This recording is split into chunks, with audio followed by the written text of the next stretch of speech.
Les proponíamos hoy en referencia a qué es lo que va a ocurrir con el dólar, su impacto en la economía después de los últimos anuncios. Últimos anuncios en el día de ayer en el que el gobierno lo mostró como algo importante, que se amplió lo que es el crédito por parte del Fondo Monetario Internacional, y hoy la jornada que abre con un dólar que sigue subiendo. Bueno, nosotros estamos en comunicación telefónica con Juan Cruz Lucero, economista del CEPA, el Centro de Economía Política Argentina, a quien vamos a saludar. Muchísimas gracias por atendernos.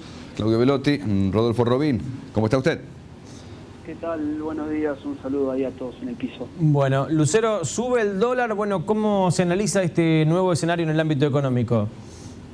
Bueno, en principio nosotros venimos enfatizando que pese a los cambios vinculados a funcionarios o incluso alguna política puntual, el problema en relación al dólar tiene que ver con este modelo económico y no con cuestiones de índole meteorológica, digamos. Me parece que la situación que estamos viviendo hoy, nuevamente, el dólar, hace un ratito miraba en la televisión, superó los 40 pesos para la venta, el dólar oficial, tiene que ver con esta situación, una economía que requiere un volumen de dólares muy importante, que no lo genere y que tiene la incapacidad de evitar que se vayan. Y en ese contexto, el golpe directo en los salarios, en los precios, es muy importante y lo estamos viendo en estos meses, ¿no? Da la sensación, siempre estamos hablando sobre lo mismo, que estos anuncios lo que pretenden es ganar confianza, sobre todo de los mercados, para que haya un clima de estabilidad, ¿no?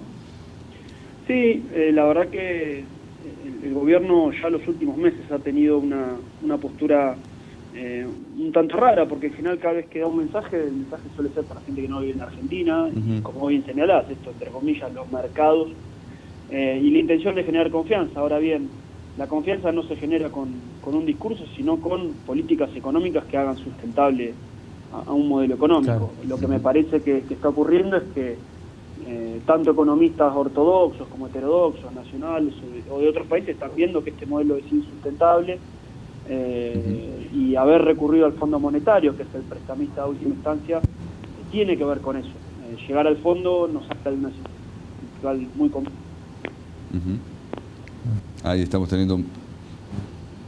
A ver, si ¿sigue ahí Juan Cruz? Sí, acá estoy. Ahí está, ahí está.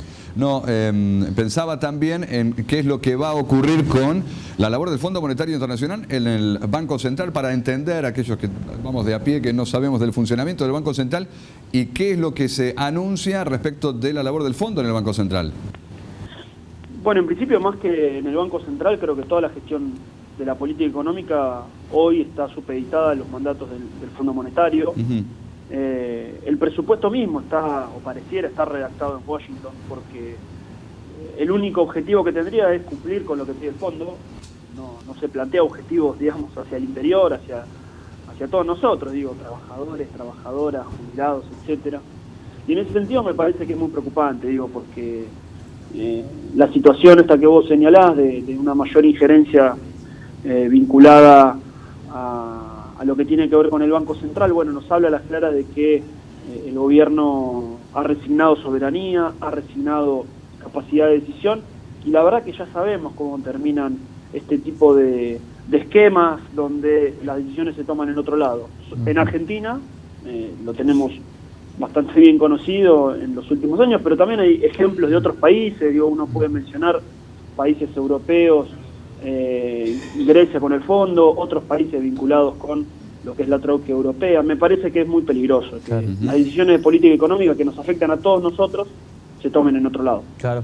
Lucero, se habló mucho también en estas últimas horas de la flotabilidad, de la fluctuación del dólar entre una barrera que iría entre los 34 y los 44 pesos. ¿Cómo se analiza esta opción o esto que se ha manejado justamente a nivel nacional? Bueno, en principio me parece que es el título en algún punto que fue lo que circuló es un poco engañoso, porque se puede ir modificando con el paso de los días. Claro.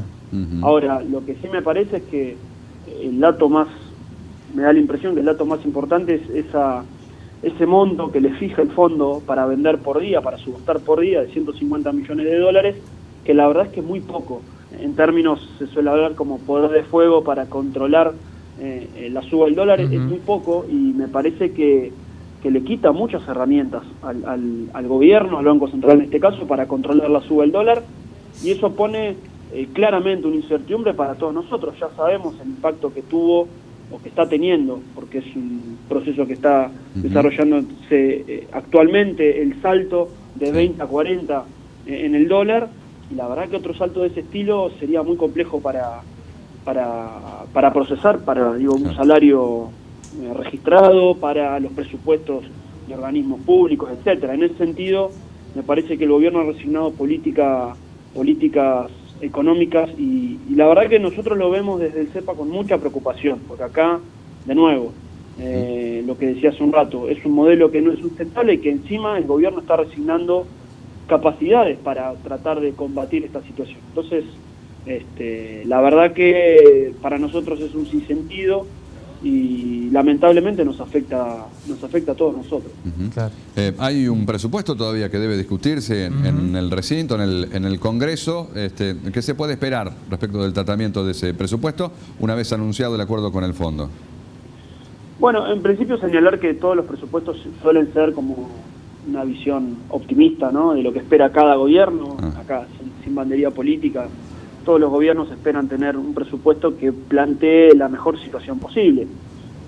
Con respecto a eso, me parece importante señalar que el presupuesto que establece el gobierno es bastante complejo en términos de crecimiento, de ajuste, y la verdad es que hay algunas perlitas, entre comillas, si se quiere, que nos hablan de, bueno, hay algunos números que parecen estar bastante inflados, el caso de las exportaciones, que plantean que va a ser un registro histórico en toda la historia de la economía argentina, la cuestión del tipo de cambio anclado en 40, cuando hoy ya lo tenemos por encima, una inflación bastante más reducida de lo que tuvimos este año. Bueno, son algunos datos que se plantean en el presupuesto que, si bien obviamente todos los presupuestos son optimistas, a uno le parece que en este caso se pasaron de optimismo. De nuevo, la cuestión más compleja tiene que ver con el ajuste, tiene que ver con la menor obra pública, con el ajuste en algunos incisos de índole social y bueno, y toda la retracción económica que va a generar este ajuste que se plantea como el único camino posible, que nosotros por supuesto estamos en desacuerdo. Está superando el dólar ahora a los 40 pesos. ¿Podría llegar a los 44 que se mencionaba o no? Al menos desde su punto de vista. La verdad me parece, por lo menos no tengo las herramientas para poder decirte en cuánto va a estar. También me parecería un poco imprudente decir cuánto puede llegar a estar hoy, mañana o pasado. Lo que sí me parece es que hay una tendencia y hay una presión a que el dólar suba. Incluso hay algunas medidas de política económica como el nuevo esquema de retenciones que presionan aún más. Digo, los grandes exportadores les conviene que el dólar esté en 45 y no a 40 porque van a pagar menos impuestos. Entonces hay un conjunto de cuestiones que bueno, por ahí pasan desapercibidas porque hay una noticia nueva todos los días, pero la verdad es que la presión sobre el dólar está latente y hay que ver si las herramientas que el gobierno nacional, a expensas del mandato del Fondo Monetario, funcionan para controlar. A priori parecería que no, que son insuficientes, pero bueno, es un proceso que está en movimiento y hay que esperar qué va a pasar en los próximos días. Juan Cruz Lucero, muchísimas gracias por atendernos. No, por favor, un abrazo grande.